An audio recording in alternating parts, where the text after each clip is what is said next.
Jazz Game Night pregame show. Jake Scott, Tim Lacombe, getting you ready for the Jazz and the Thunder. Tip-off coming your way a little after 6 o'clock. Let's get to the hot topic of the night, brought to you by U.S. Bank. U.S. Bank is helping businesses grow, families thrive, and communities succeed here in Utah and all across the country. U.S. Bank, member FDIC. Tim, let's talk about bouncing back after difficult losses, even early in the season, difficult losses, because it was close, disappointing to lose to the Timberwolves, obviously, in the home opener.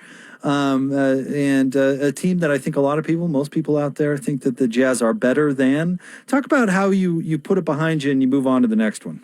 Well, it's an acquired skill for sure, because I think, the real difficult thing is there are games on the schedule as you eyeball it and as you everybody looking at that seem really big. And then there's other games that just seem like, okay, that'll be a night we check the box. And I think that's human nature. And I'll promise you won't be the only game all year that, there's a perception the Jazz should win and they lose, because that's just part of competitive sport. In terms of dealing with it, I think it's something that I would imagine guys in the NBA, are maybe a little bit better than that. In college, you have to sit on that thing for 4 or 5 days, and that gets really, really difficult. The NBA, you really don't have much time. I mean, they got done Sunday and got Saturday, got on a plane and went out there to Oklahoma City and get ready to play another one. So I think that works in their favor. There's not much time in between. And I do think, like I said, that the Timberwolves did come out, first game that anybody really could scout the Jazz. And we talked about ways that teams would take things away from them.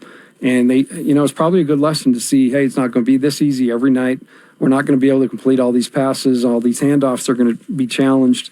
And teams are going to have a different scheme for you. So I'm just learning that lesson. My thought is you don't really start the season until you lose a game.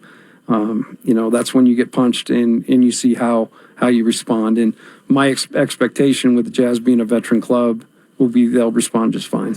Does that mean that Gonzaga's season didn't begin until you guys beat them in the final game of the regular season? I guess so. I mean, they just they were on pretty awesome fumes all the way through that season. And in fact, the media actually had given them the win. I that's my favorite story out of that whole thing is they had already printed the headline in the newspaper. And they were in the hotel. Yeah, when we walked in, they were sitting there. So we made sure and grabbed a couple. And, and again, that's a situation where they were way better than we were. Obviously, they got to the final game that year and had not lost. And I think it was a night where they're like, hey, we're going to beat BYU and we're going to enjoy senior night. And, again, we came in with a pretty good game plan and made some shots early and put a lot of pressure on them, much like we saw with the Timberwolves the other night. And the difference is, obviously, in the NBA, these guys are pros. Anthony Edwards, the number 1 pick in the draft.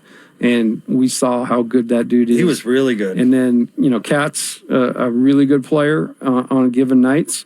And Russell's kind of hot and cold, but when he gets it going, he's hard to beat. And so that's the lesson you learn from it, and I think that's the way you approach it.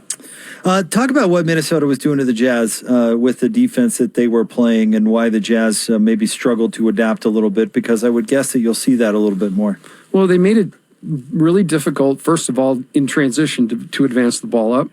I think their wings were really cognizant of that ball coming up the sideline. So they kind of sat on that pass and made the Jazz dribble it up more than they wanted to, which then shrinks the clock. And then the Jazz get into their action into a ball screen, and they were really physical with those ball screens. They were getting into the guard, pushing it up really high. They were staying, just being, I guess more than anything, they were being really physical and knocking the Jazz off their spot and overplaying everything. And so the other thing they did, which was awesome, was they really made it a two-man game.